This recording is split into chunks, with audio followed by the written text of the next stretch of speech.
Hey everybody, Conscious Medium Brandon Russ, and today we are going to talk to the patron saint of all things eclipses. We're going to take a look at Bonnie Tyler's famous hit, Turn Around, which was also subtitled Total Eclipse of the Heart. We're going to talk a little bit about the backstory about how she came to actually record this song, and also we're going to take a look at her chart on the release date to see how the moon influenced Bonnie, and then Bonnie influenced the moon. Talk about an eclipse. Here we go, guys.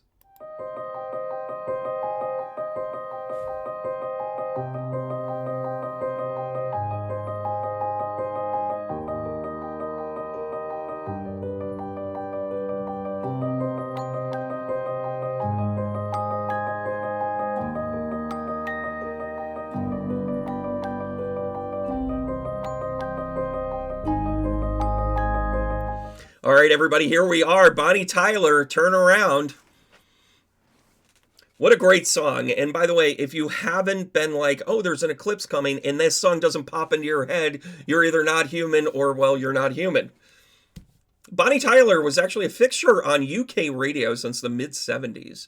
She had a few minor hits here and there, back and forth, but she never really cracked the US market. She was also on the Footloose soundtrack just about the same time when Total Eclipse of the Heart came out, but the Total Eclipse of the Heart was her baby. That doesn't mean it was always her song. You see, she had a certain amount of fame, and coming up on her fifth album, she wanted to mix things up a little bit. She'd raised her stature, and she was kind of one of those musicians that everybody knew in the music community, but even though she might not have been super popular yet.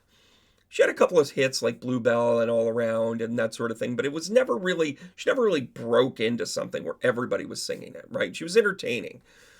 And she was very particular about keeping her rock and roll wispiness with her voice to kind of see a sweet spot where she kept her rock and roll roots, but she was accessible enough to still land on TV shows like the old gray whistle rather. She was smart and savvy all the way through, so when she was looking for a producer, she interviewed Phil Collins, Genesis, and decided that it wasn't really for her. She later talked about it and said, I heard the Frida album and immediately said no. She just wanted to meet Phil Collins. How about that, Phil? Then she had a sit down with Jeff Lynne, and the conversation went really well until Jeff said, yeah, I'm either going to work with you or I'm going to do this traveling Wilsbury thing. I don't think he had the name right quite yet. And Bonnie wanted to be the focus, at least for a few months, to be able to write the record. It wasn't until Jim Steinman showed up. Now, Jim Steinman is probably a name that you've heard 100 times, and if you don't know it, you're going to know it by the end of this. Yeah, he was a total rock star, and yeah, those shades are real. But he actually wore the shades because of a medical reason. He actually had a macular degeneration, and anytime flashes would go off, if he wasn't wearing them or had his eyes closed, he would literally not be able to see for hours. So he would put the sunglasses on and close his eyes, and you couldn't know the difference. Matter of fact, you couldn't really find a picture of him without glasses on unless you looked far back into the early 70s. He was the battery that fed Meatloaf with all of his bat out of hell ideas. He wrote virtually the entire album, and he had worked with many, many, many rock stars along the way. The likes of Cher, the likes of Sting. He had done work even with Andrew Lloyd Webber. His list is pretty long and succinct, and even his solo album that he worked with Todd Rundgren was let's just say in the musical community, an absolute hit and loved by everybody, even though it didn't have any top 10 hits. Now, we mentioned Meatloaf, and the reason why he's such a central figure into this is Jim wrote the song for Meat Loaf. He actually said to him, this song is so you, and it is such a hit. And what did Meatloaf do? He promptly said, this kind of sounds like all the other stuff I did. Got anything else? He had even offered to get the likes of Linda Ronstadt to sing backup on it. The turnaround part, to have this tension and emotion. But instead, he said no, and Bonnie Tyler said yes.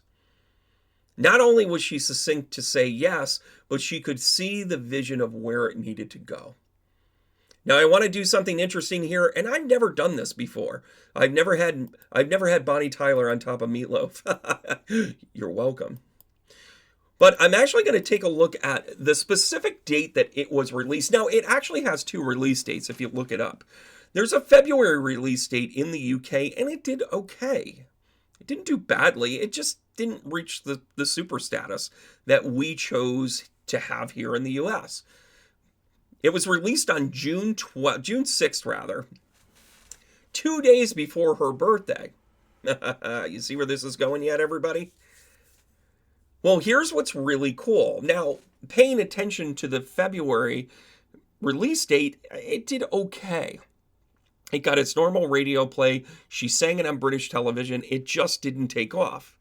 Then when it was released in June of 1983, by the time Christmas came around, it was the #1 hit of the year. It actually blocked another Jim Steinman Air Supply song from being #1 that year. Kind of cool, Jim Steinman. By the way, cha-ching. Now, what we're looking at here is Bonnie Tyler on the inside and Turnaround, released on June 6th. First of all, let's go right to the 10th house. Bonnie Tyler, her 10th house, her career has the sun in it, so guess what? She is bound to be working in the public sector. She's going to be known. And oh, by the way, she's going to be a little bit of a rebellion. Mars and Gemini. How many times have we brought this up? She not only was famous, but she was famous because she pushed herself. She was an innovator and she had a vision. Oh, by the way, so did the song.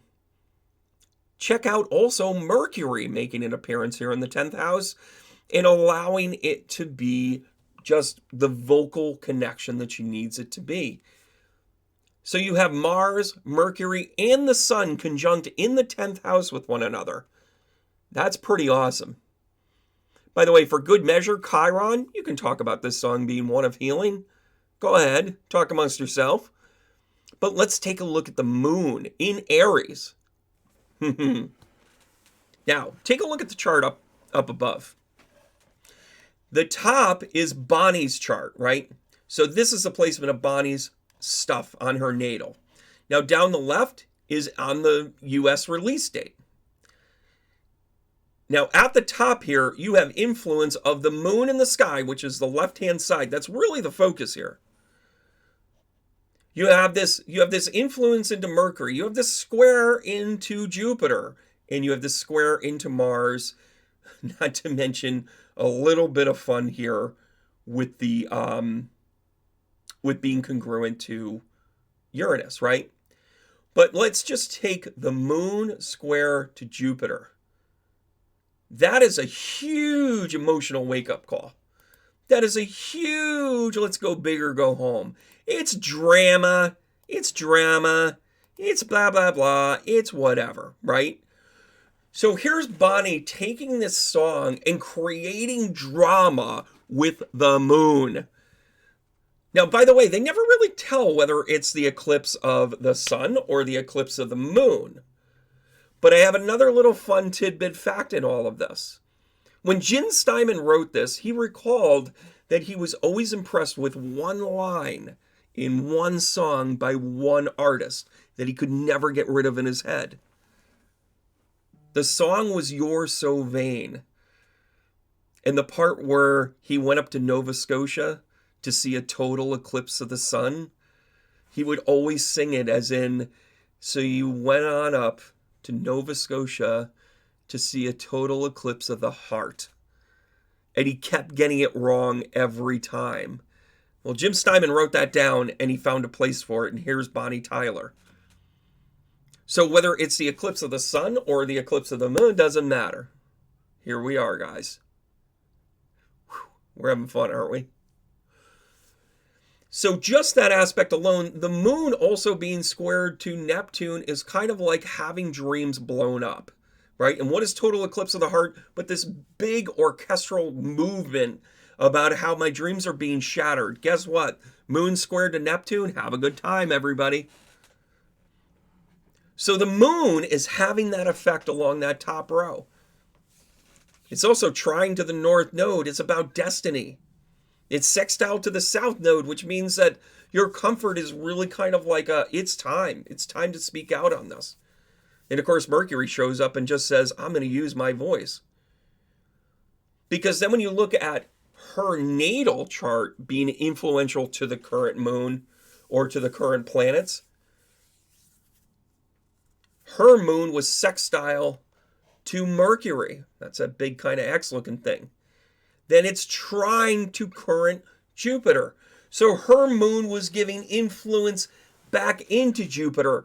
In other words, I've got a hit inside of me, and I need you to show me the way, Jupiter. Make it big.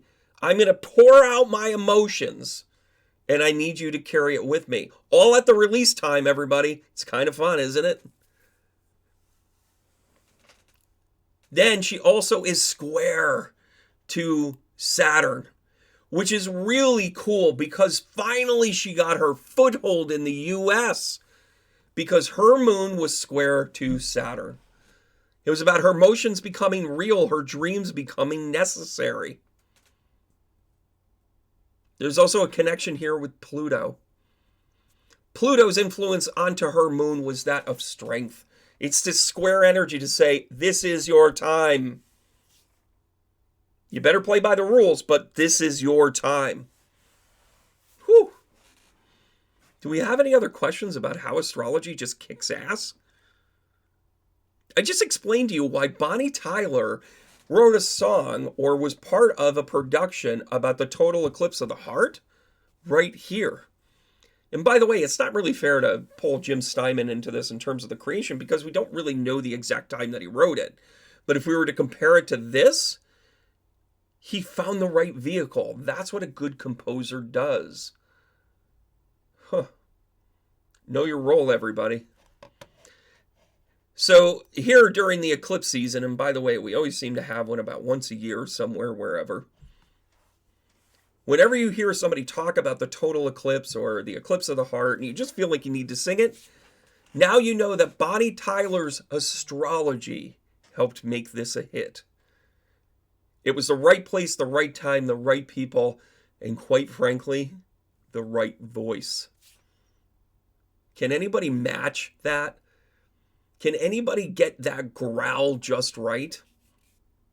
I don't think so.